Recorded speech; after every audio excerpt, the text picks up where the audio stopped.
Urugo rwa Samantha na James rwari inzozi za bose. Buri muntu wese yifuzaga kubaho nk'uyu muryango. Abana babo bari abana bishimye kandi banezerewe. Inkuru za papa wabo ntizabavaga mu mutwe. Aho babaga bicaye hose yabaga baganiriza. Urukundo rwa Samantha na James rwari urugero ku bandi bantu bose. Bari barabyaye abana batatu beza kandi buba b'ikinyabupfura. Muri make uyu muryango wari unezerewe cyane.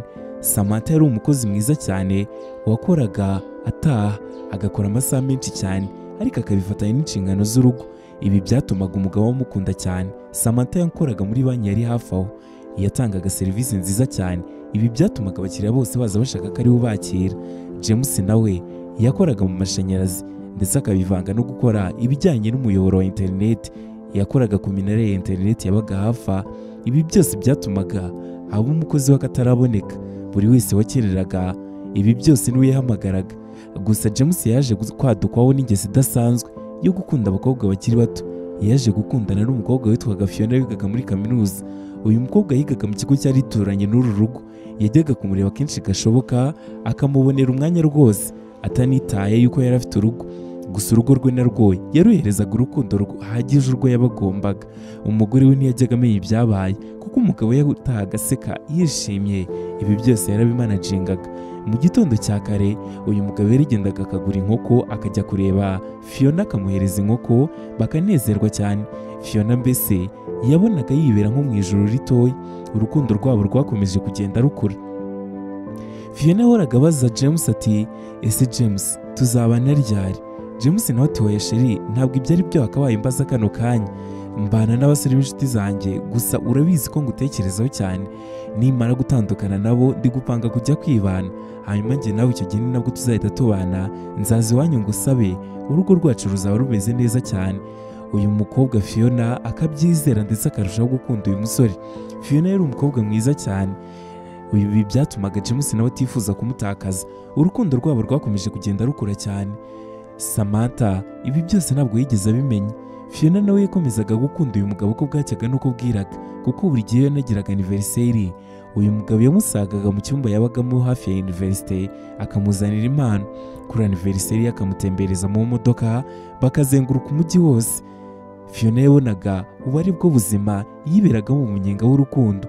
Ibintu byose byaje guhinduka ubwo Fiona mu gitondo yabyukaga agafata telefone agahamagara James ati, James kano kanya ndagushaka aho ndara, ndagushaka mu macumbi, ngwino ubanguka ndagukeneye. James ati, bigenze bite Fiona? Fiona kumamaga bigenze bite koko? Iki gicuku uzi ko butari bwanacye turi saa 9 z'ijoro? Fiona ati, mbabarira ungereho kano kanya. James yahise afata imyambaro ye akazarambara, abwira umugore we yuko agiye mu kazi, ahita aza kureba Fiona.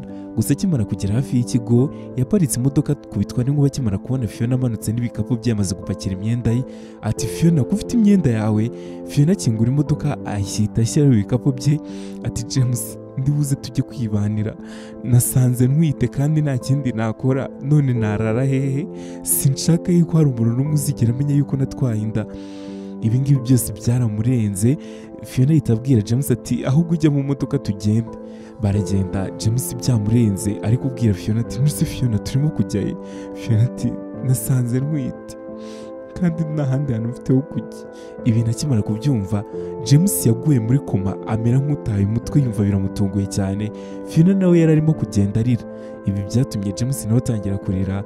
Fiona ati, nta mfite ho kujya, ubuzima bwanjye bwose burarangiye, niwe ugomba kunjyana ukanjyana iwawe, ni nawe wanteye inda James, tugomba kubana, ubuzima bwanjye ntabwo bwarangira gutya, urumva uranjyana rwose. James ati, hoya ubwo se abasore tubana babyakira gute koko? Fiona uri kungora, ndakujyana mu rugo, urabizi ntabwo nibana, ndakujyana mu rugo, ubwo urumva abasore bari buze kubibona bati? Fiona ararira cyane ahita avuga ati, hoya basi njyewe uranjyana usige mu nzu yawe, nimba ndyamyemo ndaza kuba nihishe rwose, nta muntu uzigera amenya yuko ndi mu cyumba cyawe. James mbabarira ndakwinginze. James byaramurenze ahita abwira Fiona ati, Fiona ntabwo ibyo rwose byakunda, ibyo no kujyana iwanjye byo rwose byibagirwa, icyakora ngiye gushakira Roger yiraremo, mu gitondo cya kare turaza gushaka icyo gukora. Ubwo amasaha yari amaze kugera mu gitondo cya kare, ibi byose byari byabaye hagati mu ijoro. James ahita ataha. Ageze mu rugo asanga umugore wa Samantha yicaye yateguye breakfast. Ati, sheri ngo nufate breakfast. Abana nabo bahita baza, papa ntabwo yaraye mu rugo, papa waraye mu kazi. papa wabo arabasekera ati bana banjye naraye mu kazi rwose ariko nimugende mujye ku ishuri ibintu biraza kugenda neza cyane. Gusa yahise abafata bashyira mu modoka abatwara ku ishuri, ari nako yari ajyanye umugore we mu kazi. Umugore we Samantha yagendaga mu nzira ari kubyiyumvamo ndetse anabona yuko umugabo we yahindutse cyane akabura aho ahera amubaza, yahisemo kwicecekera abana nab'inyuma bagenda bari mu tuntu twinshi. James yahise abona message yari yoherejwe na Fiona. Message yagiraga iti sheri banguka uze kundeba kandi umenye yuko nshonje uzunzaniye n'ibiryo. Ikindi cya kabiri hari ibintu byinshi cyane nkeneye kandi uzuzanye n'imodoka kuko uraza guhita untwara, sinshaka kongera kurara muri iyi lodge. Urumva James yasomye ubutumwa bugufi biramurenga, gusa ahita afata inzira yerekeza muri alimentation agura utuntu yagombaga kuzanira Fiona.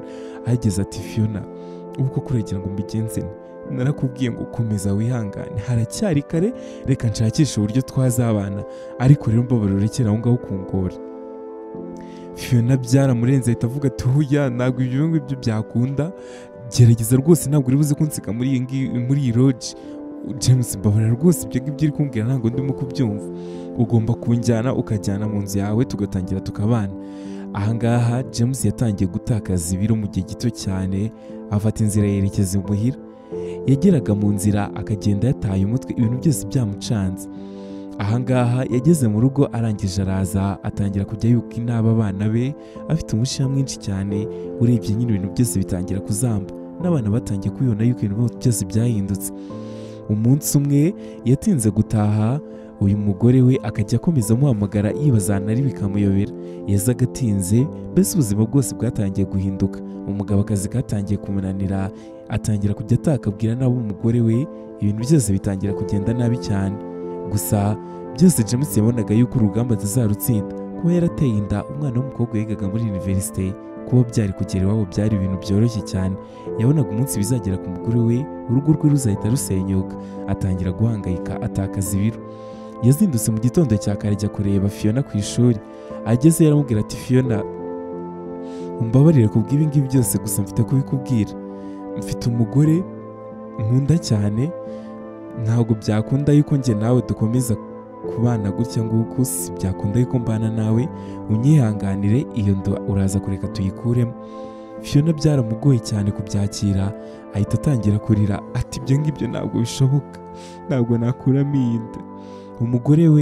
Umugore wa James witwaga Samantha yageze mu kazi, araza yaka uruhushya, asaba mu kazi yuko bamuhereza ibyumweru 2 akabanza akita ku rugo rwe.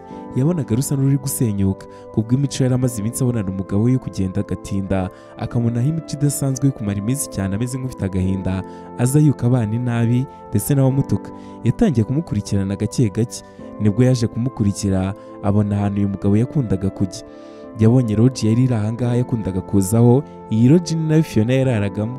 Uyu mugore yaraje atanga ruswa, yinginga umukozi wo kuri iyi lodge aramureka arinjira. Uyu mugore yarinjiye yegera ku cyumba Fiona yararagamo, arebye abona ni icyumba gikunda kwinjiramo abagabo benshi. Biramutungura cyane kuko yari yirigize no kuhabona umugabo wahinjira. Ahita avumbura yuko uyu mugabo yari umugore abaje kureba, kandi uwo mugore afite n'abandi bagabo benshi baza kumureba muri iyi lodge. Byaramuyobeye, gusa yigira inama yo kubigira ibanga, ntazigera abibwira umugabo. Yaratashye agera mu rugo, ubuzima bukomeza nk'ibisanzwe. Ntabwo yigeze ashaka yuko umugabo yamenya yuko ari ikintu kitagenda. Ubuzima bwose bwarakomeje, ahisha umugabo ibyajyaga mbere byose yuko yanamuvumbuye. Yakomeje kwita ku bana nk'ibisanzwe, yirengagiza rwose n'ibyari birimo kuba. Yarategereje kureba igihe umugabo yazabimubwirira. Umugabo yaragarutse abwira Fiona ati Fiona ugomba gufata umwanzuro ugakuramo iyo nda, kuko ntabwo niteguye gusenya urugo rwanjye hejuru yawe.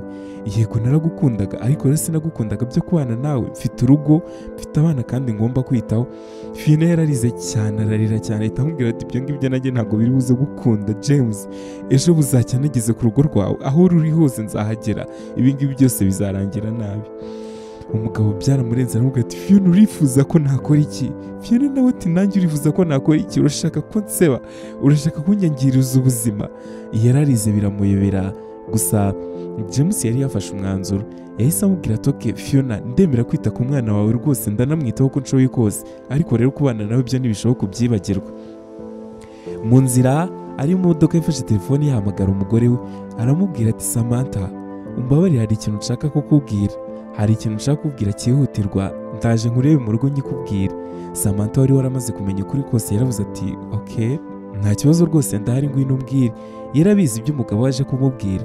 Yogeje abana arabaryamisha, arangije arabasezera abaririmbira uturirimbo. Gusa amasaha yakomeje kwicuma akabona umugabo we ntabwo arimo kuhagera. Byaramutunguye cyane akibaza ukuntu saa sita zigeze umugabo utaramugeraho, nyuma y'uko yari yamubwiye yuko arimo kuza kumureba. Yakiriye telefone idasanzwe y'umuganga wamumenyeshaga yuko umugabo we wamuzanye kwa muganga yakoze impanuka, bityo yaza yihuta akaza kumureba. Yageze ku bitaro asanga umugabo ararembye cyane, aryamye ameze nk'uri muri koma. Abaganga bahise bamubwira ati yuko ibyo atari byo.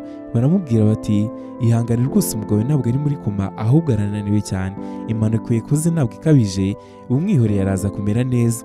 Aka kanya umugore yafashe imodoka y'umugabo we arayitahana, atahana na telefone y'umugabo we. Yagiye kubona abona ubutumwa bugufi buraje. Uyu yari Fiona wari umwandikiye ati umva James, nutanyuriza miliyoni 10 ibintu bya byose ndabishyira hanze.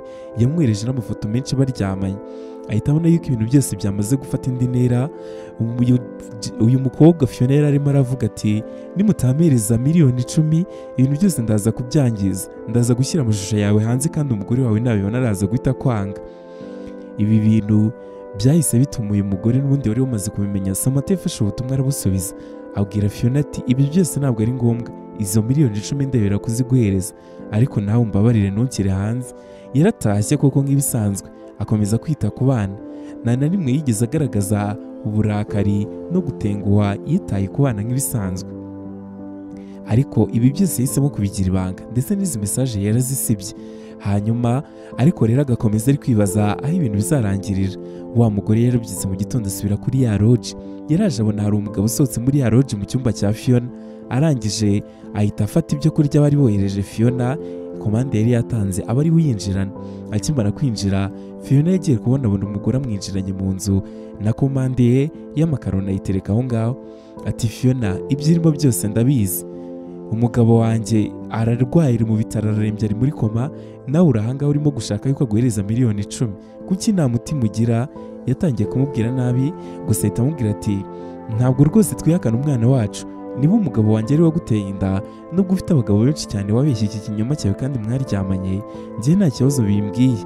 Niba koko umugabo wanjye ari waguteye inda, uzagenda upimishe ADN, nuyizana nta kabuza tuzagufasha kurera uwo mwana, tuzamugufasha rwose uko dushoboye kose, ariko ubutekamutwe nta hantu buzakugeza.